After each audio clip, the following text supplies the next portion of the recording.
vous souhaite la bienvenue au cœur de l'écrin de nature que constitue Montgenèvre, niché à la frontière entre la France et l'Italie, porte d'entrée des Hautes-Alpes et de la région PACA. Montgenèvre, berceau des sports d'hiver, qui a accueilli en 1907 le premier concours international de ski, est devenue une station de loisirs internationale reconnue qui cultive désormais un avant-gardisme élégant. Consciente d'avoir à présenter un patrimoine inestimable, notre commune a choisi de restaurer son identité et de poursuivre dans cette voie de l'excellence. Cette perspective s'inscrit aussi au cœur de la politique de développement durable et de diversification touristique engagée par notre station. L'harmonisation de l'espace urbain, la réhabilitation et la mise en valeur élégante du cadre bâti, la sanctuarisation des espaces naturels et le respect de l'environnement existant viennent résolument compléter nos actions. Alors venez la découvrir. Nous allons alors poursuivre nos efforts afin de développer Montgenèvre que les Jeux Olympiques de Torino 2006 sont venus dynamiser et ainsi ouvrir une nouvelle page de notre histoire. Cette histoire est fondée sur l'ambition et l'envie, autant de valeurs que nous partageons tous ici, de voir toujours mieux s'épanouir notre station en offrant la meilleure qualité de service à ses habitants et à ses visiteurs. Dans cette nature d'exception, magnifiée d'un ciel au bleu si profond, la géologie s'est inscrite naturellement pour ciseler un front de neige comme il n'en existe nulle part ailleurs. Au cours de la saison estivale ou aujourd'hui à l'automne, Montgenèvre se pare de couleurs variées, ajoutant une note supplémentaire de chaleur à son cadre naturel exceptionnel, et vous pouvez en juger en regardant autour de moi cet environnement exceptionnel que constitue le bois de Sestrières. Partageons-les ensemble et suivons Raymond Siriot à la découverte du massif du Chenaillet, mais aussi du Chaberton, comme chaîne de montagnes unique en Europe où l'océan devient alpin.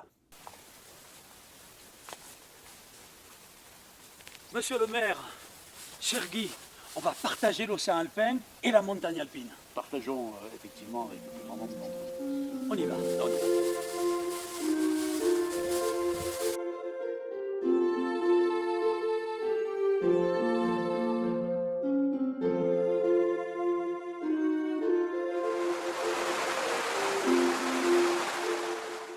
À partir de Montgenèvre, on emprunte le sentier géologique du Chenaillet qui remonte la Durance. À pied ou en télésiège. Le Chenaillet est un massif emblématique que parcourent géologues, étudiants et promeneurs. Sombre et mystérieux, il livre peu à peu ses secrets que lui extirpent les géologues.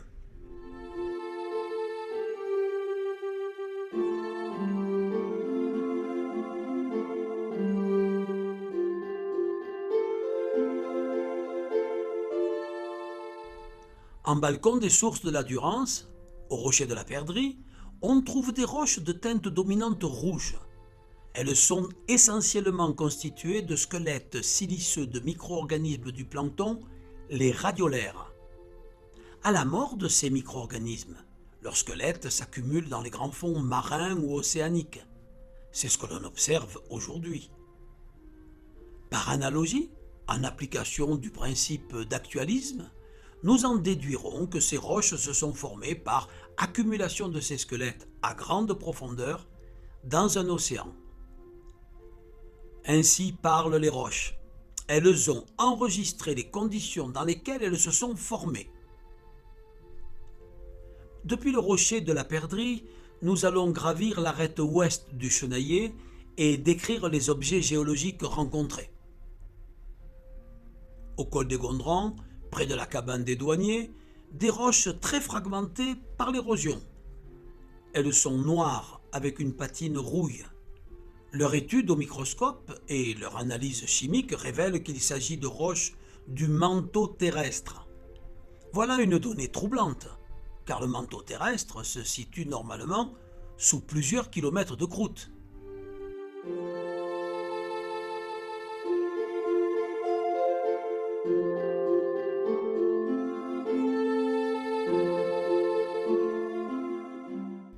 Au-delà, peu après les roches du manteau, de gros blocs de teinte assez claire. Ces roches, des gabbros, sont constituées de deux sortes de cristaux jointifs, clairs, les plagioclases, et sombres, les pyroxènes. Les géologues qualifient ces roches de magmatiques, c'est-à-dire issues de la cristallisation, pour celle-ci lente, d'un magma.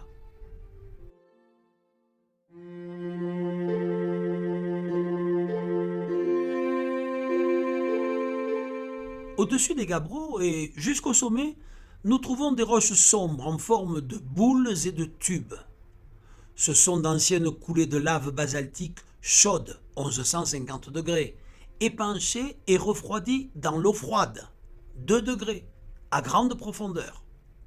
Le refroidissement est instantané, trop rapide pour que des cristaux se développent et soient visibles à l'œil nu.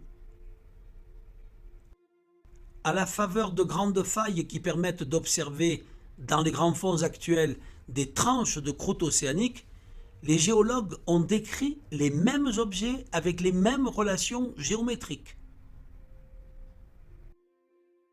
Les géologues démontrent que ces trois roches sont liées. Le manteau fond en partie, donne naissance à un magma. Celui-ci s'épanche et son refroidissement brutal dans l'eau donne naissance au basalte. Quant aux gabbros, ils sont issus d'un refroidissement plus lent, en profondeur, de ce même magma. La succession de bas en haut de ces trois roches correspond à la croûte océanique type définie par la communauté scientifique. Le Chenaillet est donc un lambeau fossile du fond océanique de l'ancien océan alpin.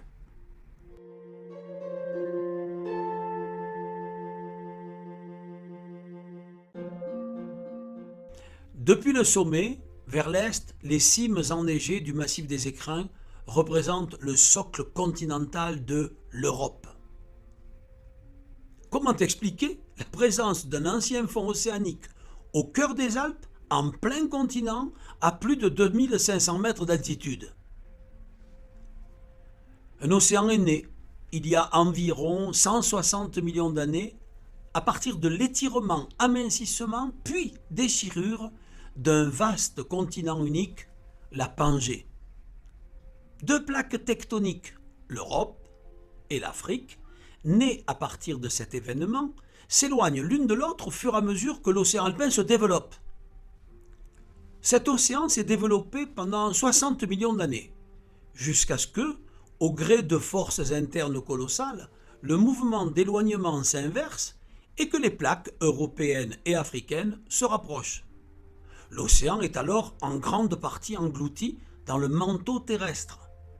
Quelques rares lambeaux en réchappent et se retrouvent portés en altitude au sein de la chaîne alpine. Celle-ci naît de la rencontre des deux continents, jadis séparés par l'ancien espace océanique disparu. Le Chenaillet est le plus beau témoin européen de cette histoire géologique. Les barbelés, même rouillés, sont quant à eux beaucoup plus récents. On quitte les temps géologiques qui se comptent en millions d'années pour un calendrier humain qui se décline en années ou en dizaines d'années. On entre dans le domaine des historiens. Avant la Seconde Guerre mondiale, le sommet du Chenaillet fut doté d'un modeste abri sous roche et d'un réseau de barbelés. Le Chenaillet n'était pas un fort, mais plutôt une position avancée et un poste d'observation de la frontière italienne. En juin 1940, après plusieurs jours de combat, le Chenaillet finit par céder. Les Français perdaient un observatoire, tandis que l'Italie annonçait la prise d'un fort redoutable. Il ne se passera plus rien au Chenaillet jusqu'en septembre et octobre 1944, où se déroulèrent plusieurs épisodes de la libération du Briançonnais. Et on trouve ainsi sur les pentes du Chenaillet des éclats d'obus de tout calibre et de 4 provenances, françaises, italiennes, allemandes et américaines. On voit d'autres forts sur les sommets voisins. Oui, mais après Vauban, la frontière franco-italienne a continué d'être fortifiée par les ingénieurs militaires comme Serré de Rivière ou bien sûr Maginot.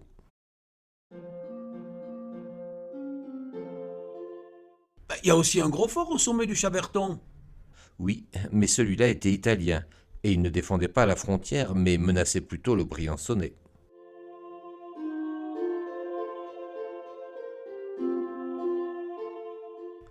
Pour rejoindre l'autre versant du col du Mont-Genèvre et le Chaberton, nous allons redescendre par le vallon de la Doire, cette rivière symétrique de la Durance, et qui va s'écouler côté italien du col vers le Piémont. Mais avant de quitter le massif du Chenaillet, arrêtons-nous un moment pour admirer la stupéfiante falaise du Collet Vert. Sa paroi permet d'observer la partie supérieure d'un champ de tubes de lave. Le nom de la falaise correspond à la couleur dominante des basaltes, des minéraux verts se développant à partir de réactions entre les minéraux d'origine et l'eau. Du fait de l'érosion, on peut les observer, ces basaltes, en 3D, et visualiser qu'il s'agit d'un empilement de coulées redressé à la verticale par la tectonique alpine.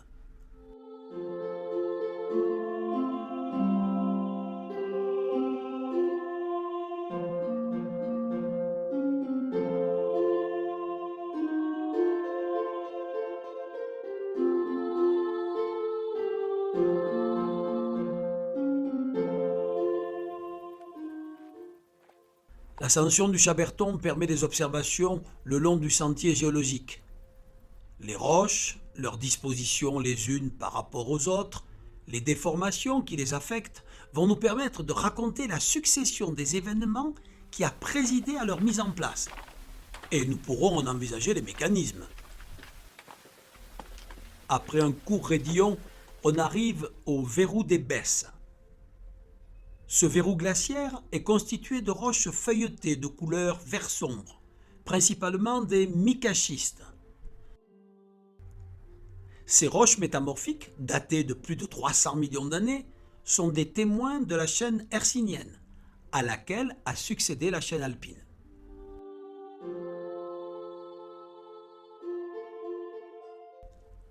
Le verrou est dû au surcreusement en amont par un ancien glacier maintenant disparu.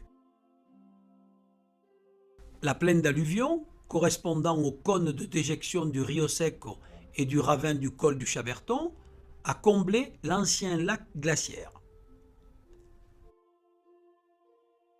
Le couloir qui permet d'accéder au col du Chaberton est entaillé dans des roches sédimentaires très claires, des dolomies, roches calcaires magnésiennes. Les bancs ne sont plus dans la position originelle, horizontale, et sont affectés de failles orientées vers le sud. Les surfaces des plans de failles sont enduits de dolomies broyées. Ces brèches de failles sont liées au frottement entre les panneaux de roches de part et d'autre de la fracture. La faille principale s'aperçoit en dessous du col, avec une inclinaison moindre, mais toujours vers le sud. Le sentier emprunte d'ailleurs le plan de la faille sur une centaine de mètres. Le décalage est d'au moins de 300 mètres, soit la différence d'altitude entre le col du Chaberton et la pointe des Trois-Scies. Ces failles témoignent des bouleversements qui affectent la chaîne alpine en construction et en démantèlement tout à la fois. Ainsi, retrouvés au-dessus du col du Chaberton, les micaschistes du verrou des Besses, observés 800 mètres plus bas, montrent la vigueur des forces mises en jeu. Le sommet du Chaberton, 3131 mètres d'altitude, soit plus de 1250 mètres au-dessus de Mont-Genèvre.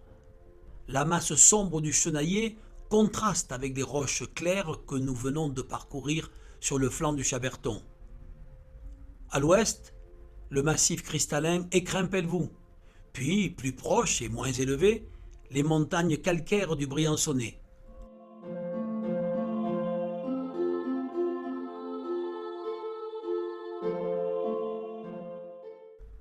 À l'est, derrière les tourelles du fort, les montagnes des Alpes italiennes, faites de calcschistes tendres, avec ici ou là un sommet constitué de roches océaniques plus résistantes à l'érosion.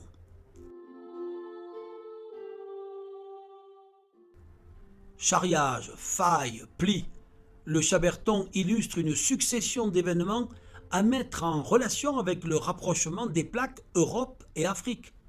Ce rapprochement a d'abord fait disparaître l'océan alpin, dont nous avons vu un lambeau préservé au Chenaillet, puis il a abouti à une collision se traduisant par un empilement des panneaux continentaux, ce qui a créé les reliefs alpins. L'érosion, diverse et puissante, sculpte en permanence les paysages actuels. Il n'y a pas que l'érosion qui façonne les paysages. Il ne faut pas oublier l'activité humaine. Ici, par exemple, à la fin du XIXe siècle, les Italiens ont abaissé d'environ 6 mètres le sommet de la montagne pour y installer les 8 tourelles du fort du Chaberton. Sous le régime fasciste, la batterie du Chaberton, qui avait été désarmée pendant la Première Guerre mondiale, fut réarmée et représenta de nouveau une menace pour Briançon et la France. Le 20 juin 1940, le fort du Chaberton reçut l'ordre d'ouvrir le feu contre les ouvrages français, mais ne causa que des dommages mineurs, par manque de précision. Le lendemain, les artilleurs français réussirent à détruire 6 des 8 tourelles du fort. Le Chaberton n'était pas totalement hors de combat, et les tirs se poursuivirent de part et d'autre les 3 jours suivants, jusqu'au cessez-le-feu et à l'armistice du 24 juin 1940. À l'issue de la guerre, le vallon des Besses, le sommet du Chaberton et la batterie furent annexés par la France, déplaçant ainsi la frontière à l'entrée du village italien de Clavières.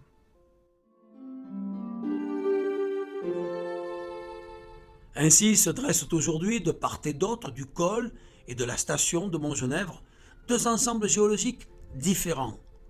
L'un témoigne de l'épisode océanique de l'histoire alpine, le Chenaillet. L'autre, le Chaberton, illustre les mécanismes de formation des montagnes. Une fois l'océan disparu, les continents s'affrontent. Les roches qui les constituent sont déplacées, fracturées, enchevêtrées, témoignant ainsi de la vie de la planète, en perpétuelle évolution.